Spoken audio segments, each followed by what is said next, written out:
Jadi memang tentang definisi santri ini fihi aqwalun, banyak pendapat.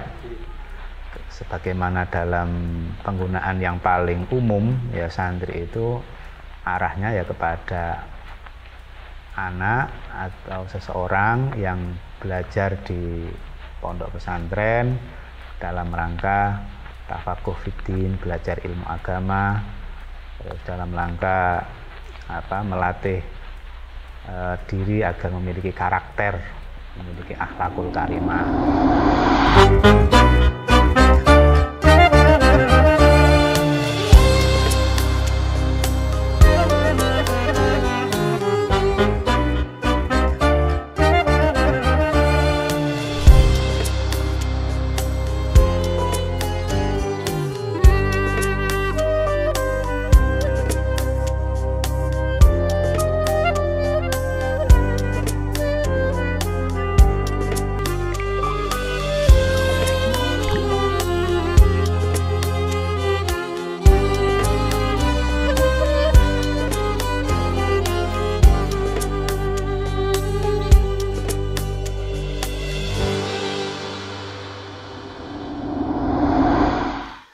Oke, di Pondok Lirboyo saya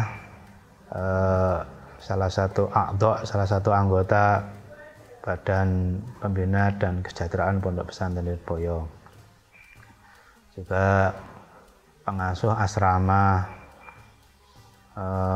Putri As-Salamah. Selain itu ya kalau di madrasah Hidayatul Muhtadin saya sebagai ya salah satu penasehat kalau nggak salah. Terus juga pengajar di Ma'had Ali, baik marhalah ula maupun marhalah saniyah ya. Mungkin yang ingin kami tanyakan ini seputar dunia santri. Siap. Di era modern bisa dikatakan di era global ini, mungkin teman-teman di luar sana ingin menanyakan, masih penasaran definisi santri yang benar itu seperti apa? Mungkin yang harus mondok atau sebagainya. Ya, jadi memang tentang definisi santri ini fihi aqwalun, banyak pendapat. Ada yang mengatakan akar kata santri itu dari kata cantrik. Nah, cantrik, kalau cantrik itu kan ya pengikutnya orang suci atau apa ya penderek lah, penderek kiai gitu. Ada yang mengatakan bahwa santri ini ya berasal dari bahasa Sanskerta yang artinya adalah orang yang melek huruf. Tapi kalau bagi saya sih ya sebagaimana dalam penggunaan yang paling umum, ya santri itu arahnya ya kepada anak atau seseorang yang belajar di pondok pesantren dalam rangka tafakuh fiddin, belajar ilmu agama, terus dalam rangka melatih diri agar memiliki karakter, memiliki akhlakul karimah gitu. Jadi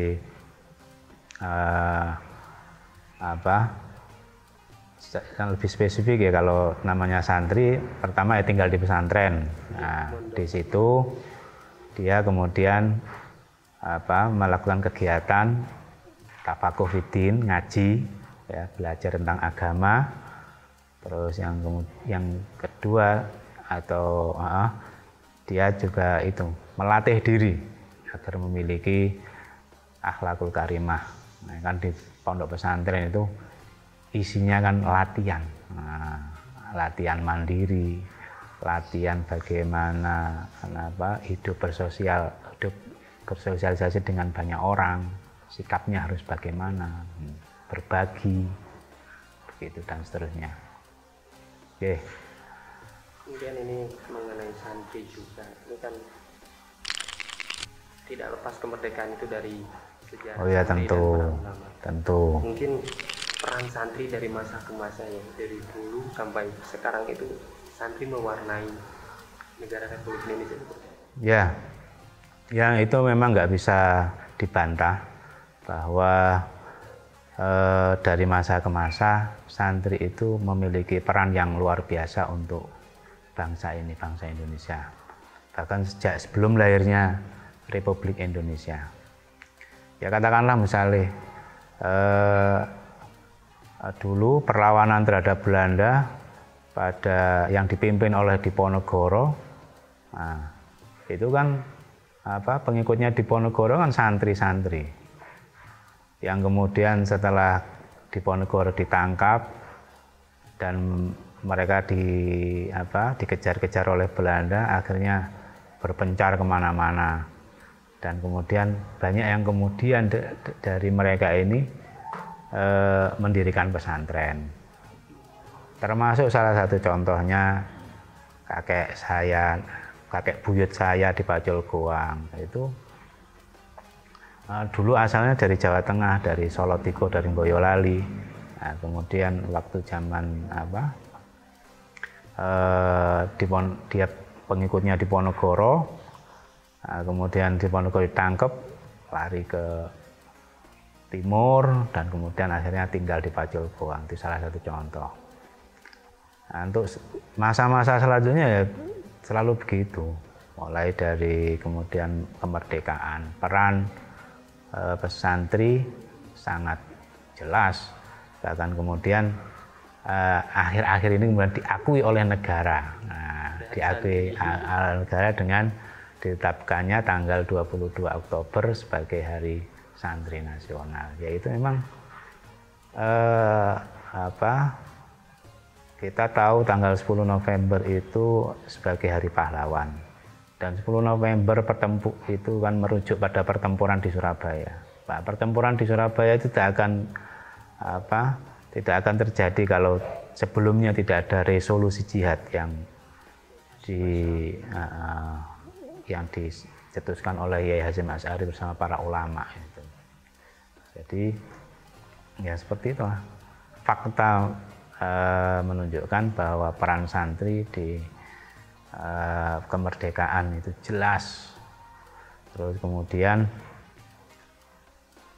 keberadaan santri juga mengiringi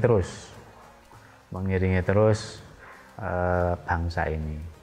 Bahkan kemudian ketika tahun 65 ada Gestapo yang berada di garda terdepan, ya, bersama TNI, ya, termasuk diantaranya kan kita para santri gitu. Berarti Indonesia itu tidak akan bisa lepas dari para santri. Memang Indonesia, santri adalah bagian dari Indonesia yang tidak bisa dilepaskan, ya.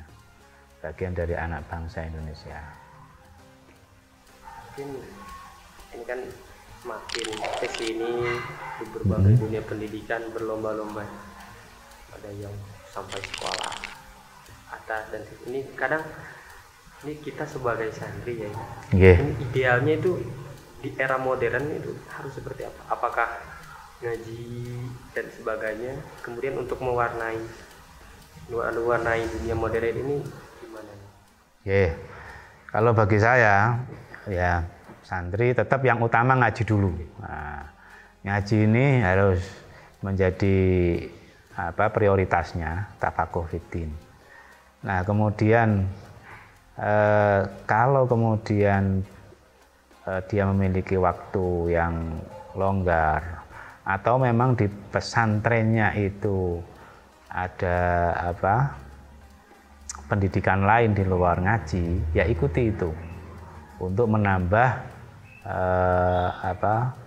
pengetahuan diri, menambah wawasan, menambah skill, karena memang yang akan dihadapi oleh santri ketika pulang nanti ini dunia yang ya semakin maju, era digital, era teknologi informasi. Jadi dan santri nggak boleh ketinggalan. Nah, artinya yang pertama ngajinya harus diprioritaskan. Itu yang menjadi prioritas. Nah, kemudian pengetahuan lain sebagai tambahan ya juga jangan pula dilupakan. Gitu. tapi tetap harus yang pertama ngaji. Oh iyalah, ngaji dulu itu prioritas. Mungkin ada harapan khusus ya, untuk para santri, harapan kedepannya mungkin ini santri itu harus bisa seperti apa harapan? Ya santri harus menjadi ibnu waktin. Nah, harus menjadi anak zamannya. Artinya maksudnya begini, dia harus tahu dengan keadaan zaman dan kemudian dia harus tahu bagaimana cara menghadapinya. Artinya misalnya seperti kita tahu saat ini itu era digital, era teknologi informasi. Maka ya santri harus tahu kira-kira bagaimana caranya bisa berdakwah melalui media sosial, ya, terus memanfaatkan teknologi informasi yang ada, karena memang ya seperti itu yang menjadi keharusan. Ya. Kalau dia itu kolot dalam tanda kutip ya, kolot ya, tidak mau mengikuti perkembangan zaman, ya maka dia akan rugi sendiri. Dakwah yang akan dia kembangkan pasti tidak akan bisa maksimal. Ya seperti sampean sendiri inilah, lembaga Ittihadul Mubalighin ini kan sebagai bentuk upaya dari mengikuti perkembangan zaman, ya. Jadi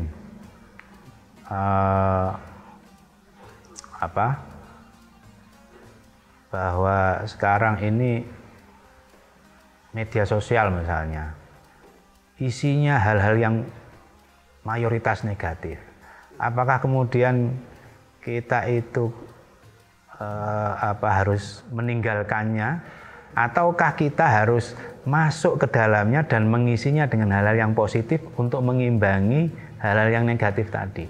Nah, bagi saya yang realistis ya pilihan kedua. Nggak mungkin kita mengabaikan media sosial, tapi yang benar adalah kita masuk ke dalam dunia itu dan kemudian kita mengisinya dengan hal-hal yang positif untuk mengimbangi hal-hal yang negatif tadi.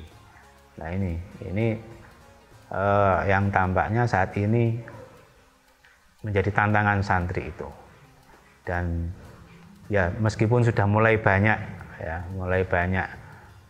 santri yang hadir di media sosial, tapi masih diperlukan lagi lebih banyak lagi, agar kemudian hal ini menjadi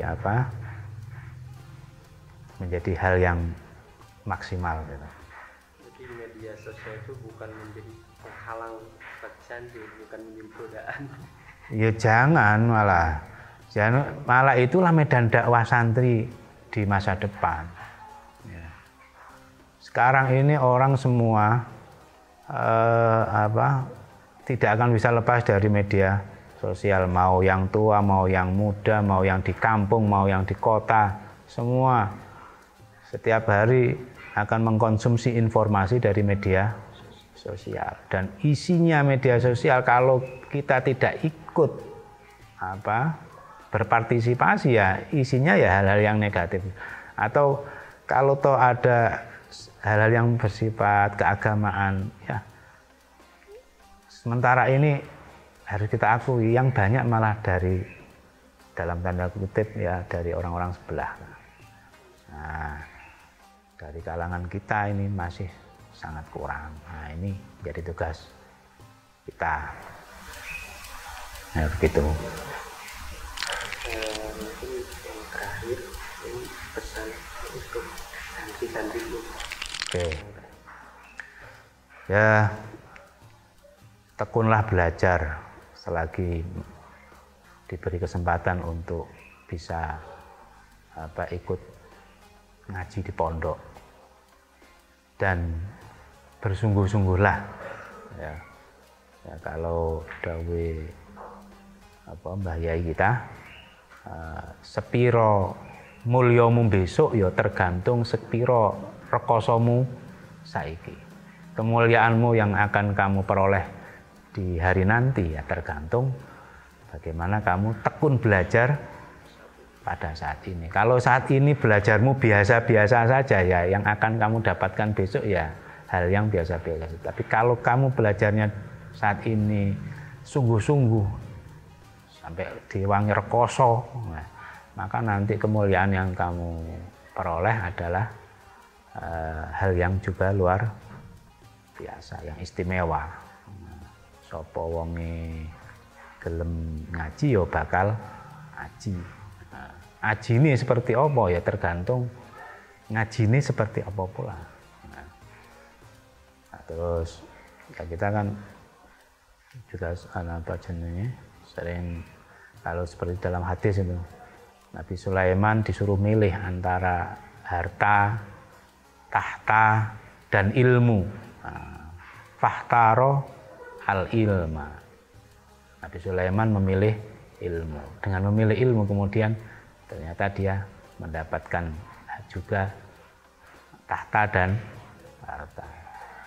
Ya, santri pun demikian ya. Kalau mau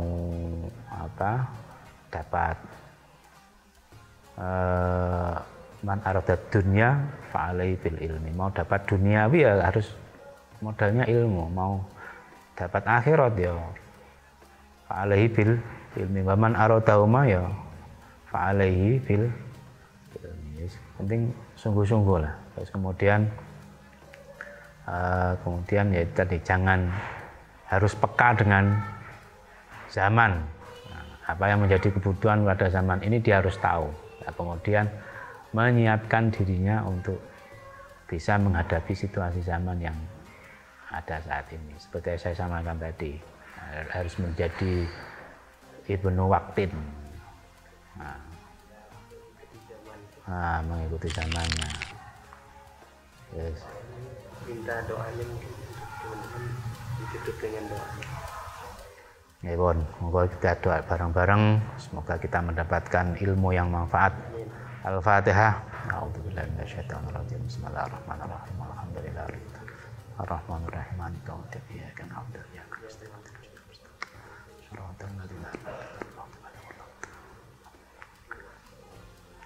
Bismillahirrahmanirrahim. Alhamdulillahirabbil alamin. Hamdan yuafi ni'amah wa yukafi mazidah. Ya Rabbana lakal hamdu kama yanbaghi li jalali wajhika wa 'azimi sultanik. Allahumma shalli ala sayyidina Muhammad wa ala ali sayyidina Muhammad. Allahumma aftah alaina futal arifin. Allahumma rzuqna fahman nabiyyin wa khidmal mursalin wa ilhamal malaikatil muqarrabin. Allahumma akhrijna min dhulumatil wahmi wa akrimna bi nuril fahmi wa aftah alaina bi ma'rifatil ilmi wa hasin akhlaqana bil khalwi wa sailana wa tariq mansur alaina min khazain rahmatik. Allahumma ij'alna wa dzurriyyatina min ahli ilmi wal khair wa la taj'alna wa iyyahum min jami'id. Rabbana hab lana min azwajina wa dzurriyyatina qurrata a'yun waj'alna lil muttaqina imama. Rabbi ij'alni muqimas sholati wa min dzurriyyati rabbana taqabbal du'a. Rabbana atina min ladunka rahmah wa hayyi' lana min amrina rasada. Allahumma inna nas'aluka min khairi ma sa'alaka min sayyidina Muhammadin nabiyyika rasuluk wa na'udzubika min syarri ma astaghatha sayyidina Muhammadin nabiyyika rasuluk. Rabbana atina fid dunya hasanah wa fil akhirati hasanah wa qina adzabannar.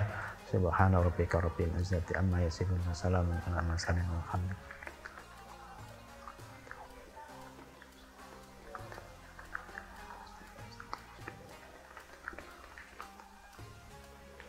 Yes, terima kasih.